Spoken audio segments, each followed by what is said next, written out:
Dans cette vidéo, nous allons voir l'utilisation et la configuration des lignes de repère. Qu'est-ce que c'est une ligne de repère?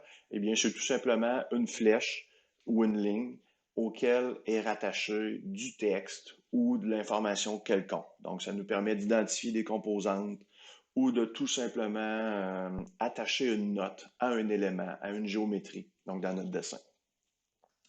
Comment ça fonctionne, les lignes de repère? Très simple d'utilisation. Premièrement, les lignes de repère, on utilise ça la plupart du temps en même temps qu'on fait notre cotation. Donc, on inscrit des dimensions, mais on inscrit aussi de l'information textuelle dans un dessin. Et c'est pour ça que c'est situé dans le groupe de fonctions annoté ou dans l'onglet annoté plutôt, le groupe de fonctions ligne de repère qui est ici.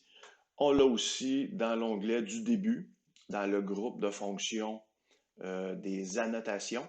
Il y a une petite commande ici qui est pour les lignes de repère. Donc, moi, je vais travailler avec l'onglet Annoter ici. Ligne de repère multiple. Donc, je sélectionne ligne de repère multiple et j'ai tout simplement à cliquer sur un point comme ça et cliquer un deuxième point et ensuite inscrire du texte. Aussi facile que ça. Donc, on peut créer différents styles de lignes de repère avec différents types de textes ou d'informations. Et c'est la configuration de tout ça qu'on va voir là présentement. Donc, dans ce groupe de fonctions-là, on a toujours le petit ruban ici, le petit menu défilant qui nous permet de voir les styles de lignes de repère actuels dans le dessin. Et on a aussi la petite flèche ici dans le bas qui nous permet d'activer ou d'entrer dans la boîte de dialogue du gestionnaire des styles de ligne. Donc, vous l'aurez compris, c'est ici qu'on va travailler présentement. Donc, je regarde, actuellement, j'ai les trois mêmes styles que j'avais de disponibles ici. Donc, ça va de soi, c'est la même chose. Et avant d'aller jouer dans la configuration, important de comprendre que dans une ligne de repère, on a principalement trois choses. C'est-à-dire qu'on a l'annotation, qui est souvent du texte. On a la ligne, comme ça, et qui se termine par la flèche ou la pointe. C'est pas toujours une flèche, ça dépend du symbole qu'on configure. Je clique sur mon gestionnaire des styles. Je vais aller modifier le style ENME, qui est paramétré actuellement dans mon dessin. Donc, je vais faire modifier. Je peux modifier donc le format, la structure, et si je tasse avec la flèche ici, je peux aussi modifier le contenu. Donc, il y a trois volets qu'on peut travailler et je pourrais agrandir ma boîte ici pour ne pas avoir à tasser avec la flèche.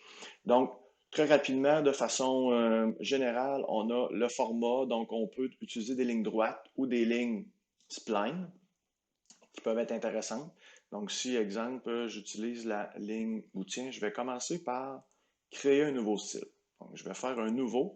Je vais copier le style ENME et tiens, je vais ajouter ENME test, tout simplement comme ça, pour la démonstration. Je vais aller changer le format de ma ligne pour une spline, comme ça, et je peux mettre la couleur jaune, par exemple, pour l'avoir comme les cotes actuelles dans mon dessin.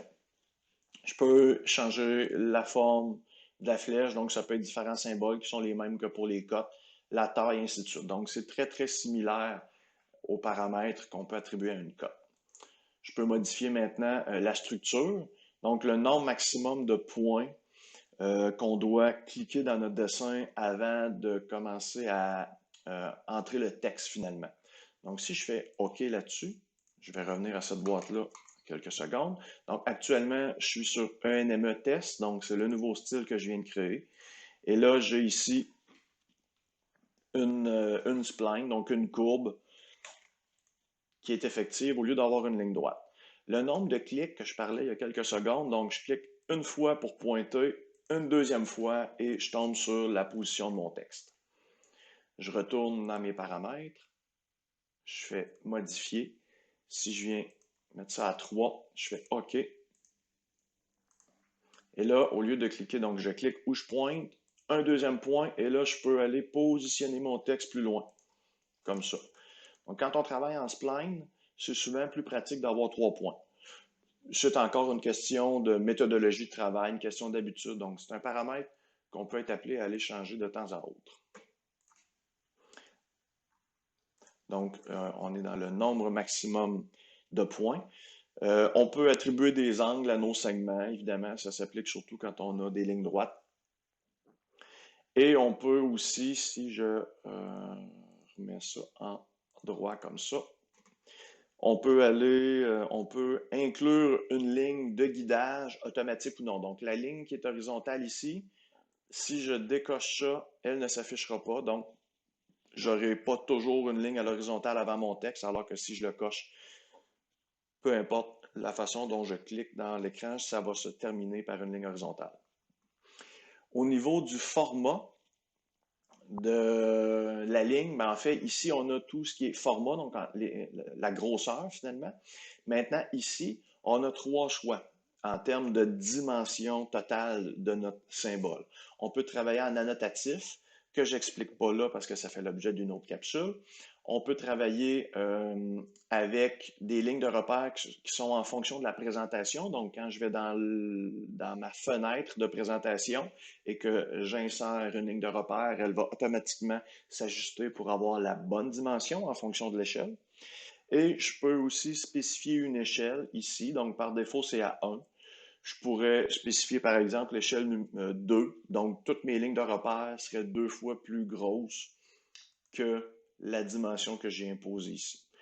Donc, c'est plus rare qu'on va travailler avec ça. La plupart du temps, ça va être avec des lignes de repère en fonction de la présentation ou l'annotatif, lorsqu'on est habitué de travailler avec l'annotatif. Maintenant, dans le contenu, je peux modifier ça ici, c'est quand même important de le comprendre. Donc, je peux travailler avec du texte où je vais entrer de l'information. Mais ce qui est très intéressant, je peux aussi travailler avec un bloc où là, je peux utiliser soit un bloc qui est déjà paramétré dans AutoCAD. Donc, ça peut être une bulle comme ça qui représente une bulle d'identification d'un détail, par exemple. Ou je pourrais travailler avec une petite bulle comme ça qui me permettrait d'insérer un numéro de pièce, par exemple, ou un code de fini quelconque. Et là, j'en ai différents modèles. Ça peut être un hexagone aussi. Ou je peux utiliser un bloc que j'ai fait, donc un bloc personnalisé quelconque. Donc, ça pourrait être une forme X avec mon style de texte, ou peu importe, donc des paramètres personnalisés. Donc, je vais le laisser ici, tiens, à emplacement, ou moi, plutôt, je vais le laisser à texte, comme ça. Et lorsque je le mets à texte, je peux modifier encore une fois le style de texte. Comme d'habitude, le style de texte doit être à 0 pour que la hauteur ici du texte prédomine. Si j'ai une hauteur ici, tiens, je vais le mettre à 1, je vais faire appliquer, je vais faire fermer. Ici, je suis plus capable de paramétrer ma hauteur de texte. Donc, la hauteur du texte dans la boîte de style de texte prédomine toujours sur le paramètre de ligne de repère qui utilise ce même texte. Donc, je vais le mettre à 0 comme ça. Et bon, l'angle du texte, la plupart du temps, on va le laisser à l'horizontale, mais on peut changer ça si on veut, la couleur du texte. Et ici, il y a d'autres paramètres là, en termes de justification de texte. Donc, est-ce qu'on veut que le texte soit au milieu de notre ligne, au centre? Donc, ce sont les mêmes paramètres de justification qu'on est habitué d'utiliser ailleurs dans AutoCAD ou même dans d'autres logiciels de traitement de texte. Et finalement, on peut modifier l'espace de la ligne de guidage, donc l'espace entre le texte et la ligne horizontale qu'on parlait tantôt. C'est ici que ça va se modifier. Donc, assez simple de paramétrer ça, c'est d'essayer, c'est de jouer avec pour bien les comprendre. Il n'y a pas de recette secrète, c'est vraiment à l'usage qu'on devient performant avec ça. Et je vais faire OK là-dessus. Je vais faire fermer. J'ai modifié ici la grosseur de mon texte, donc c'est rendu beaucoup trop gros. Je vais tout simplement faire un retour en arrière pour remettre ça comme c'était. Et je vais aller vous montrer qu'est-ce que ça fait l'utilisation d'un bloc. Donc, dans le contenu ici, au lieu d'avoir du texte, je vais prendre un bloc. Je vais utiliser, tiens, l'emplacement comme ça. Je vais faire OK et fermer là-dessus. Donc, la commande est toujours aussi simple à utiliser. Par contre, j'ai la fenêtre d'attributs qui s'ouvre dans laquelle je peux insérer un numéro. Donc, ça pourrait être un code de quincaillerie. Tiens, quincaillerie numéro 12. Je fais OK. Et voilà, j'ai un bloc qui est une bulle que je peux éditer en double-cliquant dessus, comme ça. Et évidemment, les annotations ou les lignes de repères multiples, je peux les positionner sur le calque désiré. Donc, dans notre cas, on va travailler souvent sur le calque de cote. J'ai toujours la possibilité aussi d'éditer une ligne de repère existante. Donc, ici, je peux entrer du texte.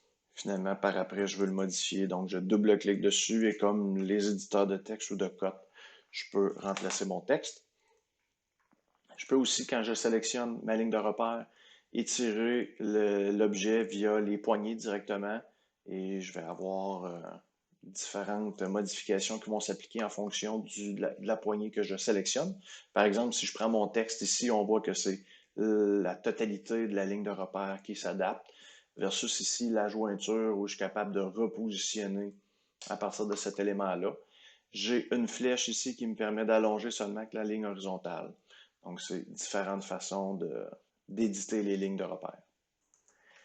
Et comme dans n'importe quel autre objet, je peux aller éditer les propriétés qui sont attribuées à la ligne de repère sélectionnée et non pas à l'entièreté. Donc, via la boîte de dialogue des propriétés, je peux aller modifier la couleur, la forme, et ainsi de suite.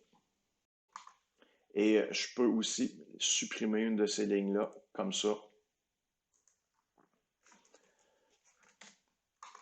Tout simplement en sélectionnant la commande et en sélectionnant la ligne à supprimer. Et il y a aussi deux commandes ici qui me permettent soit d'aligner différentes lignes de repère, et là, c'est très parlant, l'image qu'AutoCAD nous propose. Donc, des bulles ou des lignes de repère qui ne seraient pas toutes alignées à la verticale ou à l'horizontale, on pourrait facilement les aligner avec cette option-là. Et on pourrait aussi regrouper, recueillir, pour utiliser le terme d'AutoCAD. Donc, recueillir des bulles qui seraient en 3 lignes de repère. On pourrait les mettre en une seule ligne de repère. Donc, on pourrait utiliser ça aussi. Donc, voilà, ça complète.